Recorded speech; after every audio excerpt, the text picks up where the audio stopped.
Parliament ఎన్నికలకు ముందు కేసీఆర్కు కేంద్ర దర్యాప్తు సంస్థ ఎన్ఫోర్స్మెంట్ డైరెక్టరేట్ కోలుకోలేని షాక్ ఇచ్చింది.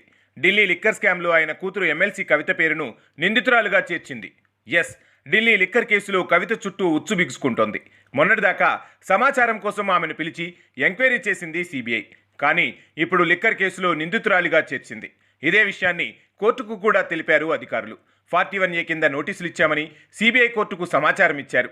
ఈ నెల 26న విచారణకు రావాలని నోటీసులు కూడా ఇవ్వడంతో ఆ రోజున కవితను అరెస్టు చేస్తారన్న టాక్ నడుస్తోంది. దేశవ్యాప్తంగా లిక్కర్ స్కామ్ సంచలనం సృష్టించింది. ఈ కేసులో ప్రముఖ రాజకీయ నాయకుల పేర్లు తెరపైకి వచ్చాయి. Delhi deputy CM Ashok Sisodia, Ongole MP Magunta Srinivasa Reddy కుమారుడు మాగుంట రాఘవరెడ్డి, వైసీపీ ఎంపీ విజయసాయిరెడ్డి అల్లుడు శరత్చంద్రారెడ్డి తదితర నేతలు అరెస్టయ్యారు. ఈ కేసులో కవిత పేరు కూడా బయటకు వచ్చింది. గతేడాది ఆమెను సాక్షిగా ఈడీ అధికారులు 3 సార్లు విచారించారు. సుమారు 6 నుంచి 8 గంటల పాటు ఆమెను విచారించారు. ఈ క్రమంలోనే తన దగ్గరున్న ఫోన్లను కూడా అధికారులకు హ్యాండ్ ఓవర్ చేశారు కవిత. అప్పుడే ఆమెను అరెస్టు చేస్తారని జోరుగా చర్చ జరిగింది.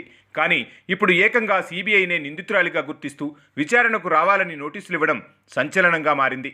ఈసారి ఖచ్చితంగా కవితను అరెస్టు చేస్తారనే వాదనలు వినిపిస్తున్నాయి. మరోవైపు ఢిల్లీ సీఎం కేజ్రీవాల్ కూడా 41A నోటీసులు ఇచ్చేందుకు సిబిఐ అధికారులు సిద్ధమైనట్లు తెలుస్తోంది. దీంతో కేజ్రీవాల్ను మరో 2-3 రోజుల్లో అరెస్టు చేయబోతున్నారంటూ ఆప్ మంత్రులు సంచలన వ్యాఖ్యలు చేశారు. ఈ నేపథ్యంలో కేజ్రీవాల్తో పాటు కవితను కూడా అరెస్టు చేసే అవకాశం ఉందనే చర్చ ఊపందుకుంది. సిబిఐ విచారణకు హాజరు కాకూడదని కవిత నిర్ణయం తీసుకున్నట్లు సమాచారం. ఈ నెల 28న ఈడీ కేసులో సుప్రీంకోర్టులో విచారణ ఉన్నందున సిబిఐ విచారణకు గైర్హాజరు కానున్నట్లు తెలుస్తోంది. ఈడీ విచారణకు పిలవడాన్ని సవాల్ చేస్తూ కవిత ఇప్పటికే సుప్రీంకోర్టులో పిటిషన్ వేశారు. ఆ పిటిషన్ పెండింగ్లో ఉండటంతో తాను విచారణకు రావట్లేదని ఈడీ అధికారులకు ఆమె లెటర్ రాశారు. ఆ తర్వాత ఈడీ నుంచి కవితకు ఎలాంటి రిప్లై రాలేదు. సుప్రీంకోర్టులో ఈ పిటిషన్పై మళ్లీ ఈ నెల 28న విచారణ జరుగుతోంది. దానికంటే 2 రోజుల ముందే కవితను సిబిఐ ఎంక్వైరీకి పిలవడం, పైగా లిక్కర్ కేసులో నిందితురాలిగా కూడా చేర్చడంతో కవితను అరెస్టు చేస్తారన్న టాక్ నడుస్తోంది. అటు ఈ కేసులో అప్రూవర్గా మారిన మాగుంట రాఘవ, శరత్ చంద్ర, కవిత పిఏ అశోక్ కౌశిక్ ఇచ్చిన కీలక సమాచారం మేరకు కవితను నిందితురాలిగా చేర్చినట్లు సిబిఐ వర్గాలు చెబుతున్నాయి. గతంలోనూ ఆమెను సిబిఐ అధికారులు హైదరాబాద్లో ఓసారి విచారించారు.